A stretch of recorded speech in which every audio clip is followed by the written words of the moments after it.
I love Yakuza. Wow. Surprising, I know, coming from a man who uploaded Yakuza videos for over a decade. There's a lot of things to appreciate, like the story, the gameplay, and all the different side stuff you can lose yourself in. However, that doesn't come without its fair share of frustrating moments that are there to be experienced. Some people even went as far as to drop the series because of said moments. So here's a bunch of them. But first, I want you guys to congratulate me for finally having my first official partnership with GamerSupps. GamerSupps aims to provide you with a high-quality energy formula tailor-made for people who spend long hours in front of the computer, making it a perfect companion for anyone immersing themselves in games for long hours on end, boasting 0 calories, 0 sugar, and a lot of nutrients to help you stay at your best. On that grueling Yakuza Platinum achievement grind, grab one of these bad boys to help you get through it all with full energy. About to pull a Riichi but your opponent swoops the rug from under you? Show him what's what when your newfound focus wipes the floor with them with the GamerSupps formula. Click on my link in the description to browse, and upon checking out, use the code DEVILLEON7 to get 10% off and also free shipping if you set an order within 24 hours of this video's launch. In doing so, you will also help me out a lot. And with that, let's get back to the video. The first Shimano boss fight in Yakuza Kiwami. To a seasoned or an average Yakuza player, this one wasn't really an issue. But try to imagine yourself as someone who knows next to nothing about Yakuza, and that Kiwami is your first game. You might say, yeah, well, Kiwami was my first game, and I floored this giant pleb. In that case, congratulations, you are chosen one. To an average absolute newcomer though, this fight was pretty difficult. This really isn't helped by the fact that the game gives you a tutorial on the Kiwami boss finisher moves, only to take them away from you after Kiryu gets out of prison, and you would be confused as to why the thing they just taught you half an hour ago isn't working now. With how the finishers get taken away from you, there are people who aren't even strangers to Yakuza that got confused because of this. And so, in an experience like that, Shimano will regenerate his health twice, prolonging the fight even more for an unwary newcomer. Couple that with the fact that newcomers probably won't really think much about filling their inventory full of sushi sets as an average Yakuza player would, because they just don't know what to expect. I've even seen some people saying they thought this was a fight you were supposed to lose. Don't believe me? Just check out the comments to the video I had of the fight. I'll spare you the trip there and read you some comments from there. Holy fuck, this fight took me almost an hour and 30 minutes to complete, due to the fact that literally no style that I used except rush style could cause some damage. It was thanks to rush style that I even finished the fight. This is a Dark Souls boss. Fucking awful fight. God, this fight sucks ass. Legit took me 40 minutes to get past this shit. I automatically saved and quit and got off. I legit thought this was one of the bosses you were supposed to lose to with how little damage you do. You know what's even funnier about this fight? The original Shimano on the PS2 did not even compare. He was easier in every sense of the word, especially if he had a very early upgrade called Kick Combo, which is basically a rush combo extension that allows you to do square 4 times and triangle, which was especially good in that game. You can see for yourself here just how much easier he was. Climax battles. Climax battles, also known as ultimate battles in some of the games, is a set of post-game challenges that show up on the main menu once you beat the main story. There's different types of challenges within, including time attack challenges, gimmicky challenges that have specific requirements, and boss fights. Generally speaking, even to an average Yakuza player, some of these tend to be on the annoying side. I'm looking at you, Weapon Unsheath Shinada Challenge. Some of these are undoubtedly more annoying than others, and let me introduce you to one of the finest examples, Yakuza 0's Proving Grounds 8. So, what makes this challenge so irritating to many? Well, you play as a fully maxed Majima, and you have to beat a bunch of enemy waves. Sounds simple, right?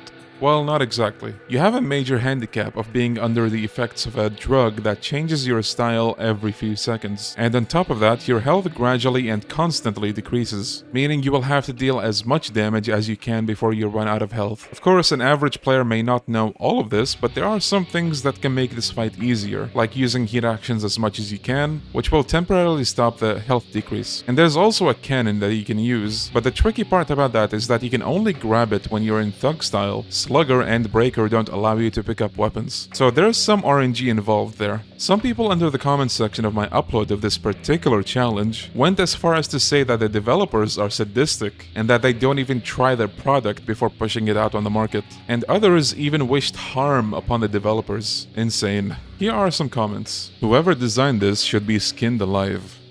Yikes. I wish I had known how utterly insane the designers of this game were before I mentally committed to getting the Platinum Trophy. Beating Mahjong was less frustrating than this. I truly adore this game, but these climax battles are so poorly designed. It's called a challenge for a reason, boyo. You're confusing challenge with RNG-based bullshit. This is the latter, not the former. Did you work on this game, bud? You replied to every comment with this defensive attitude. Yakuza Kiwami 2's Man in Black. Let's be honest, the only reason anyone would ever come out and say Kiwami 2's Men in Black is a fun boss is because they're a show-off who think they're better than everybody else. And they will only say that after proudly pouring 100 hours studying every animation frame of one NPC, which, I don't know if you know this, but not everybody has the luxury of doing so. Man in Black is a recurring mini-boss in Yakuza 2 and Yakuza Kiwami 2, but the reason I mentioned Kiwami 2 specifically is because he's one of the few bosses that got an insane upgrade in the remake. 2 words. Knife boots. Do you love unblockable attacks? Well, look no further than this guy. Man in Black originally didn't have them at all, and compared to the Kiwami version of him, he was much easier. A lot of people in the comments section for my upload of him thought they were doing something wrong, and were glad to see that even I was receiving the wrath of the knife boots. Yakuza Like a Dragon. Something something RPG bad. Something something Ichiban bad. Something something Where Kiryu. Yakuza Like a Dragon's Majima and Saejima fight. It's funny, days after I jotted this idea down, I got a notification on my phone for that fight saying, "Quitted the game cause this fight, shame I lose 60 hours because I can't even damage him." So yeah, there you have it. I will mention the obvious though, this fight is an example that's mostly had positive reception because of its context. If anything, people wanted this fight to be difficult and a spike given who you're fighting. But if you're not that sold on the game going into it, then yeah, this fight will probably be the one to break you. Yakuza Kiwami's car chase on Legend mode. This is an interesting one. Prior to the game coming out on PC, this was hands down one of the most frustrating experiences in the whole franchise, and a lot of people will tell you the same. I still remember spending about 3 hours trying to get a successful recorded attempt to upload on my channel. What makes this part worse is that this whole chapter has no checkpoints. If you lose at the car chase, you have to do all of the Snake Flower Tried restaurant bit again, and then fight Lau Kalong again. But I was very surprised to see how much easier it is on PC with keyboard and mouse. Like yeah, sure, aiming in general is easier with mouse with any game, but this eliminated any and all difficulty with the whole section, so I guess unless you're playing with keyboard and mouse, then good luck and have fun with this hellhole. Yakuza Kiwami's Jingu. Do you like guns? Do you like grenades? Awesome, amazing. Now have fun being the target practice from 3 different directions, and now featuring homing grenades. Yakuza 3. Something something Blakuza. Something something Blocking Bad. Yakuza Online. It's a gacha game. That's all. Yakuza Dead Souls. Presenting an amazing average performance of 5 frames per second. Okay, this is partly a joke, but there is some truth to it. As many of you know, Yakuza Dead Souls is one of the few entries that, to this day, remains a single console exclusive, that console being the PlayStation 3. It's one of the only Yakuza games that has yet to receive a remaster, and because of its poor performance on the PlayStation 3, many people did not enjoy this game. Of course, this is not the only reason it would end up being on the bottom of the list for many. There is also the matter of its controls. People felt its controls were very awkward for its genre, not to mention the very wild spin of it being a Yakuza game in a zombie apocalypse, which is not for everyone. So yeah, despite me and plenty others memeing and also genuinely adoring this game, this is one game that has a very mixed reception in spite of that. Completion.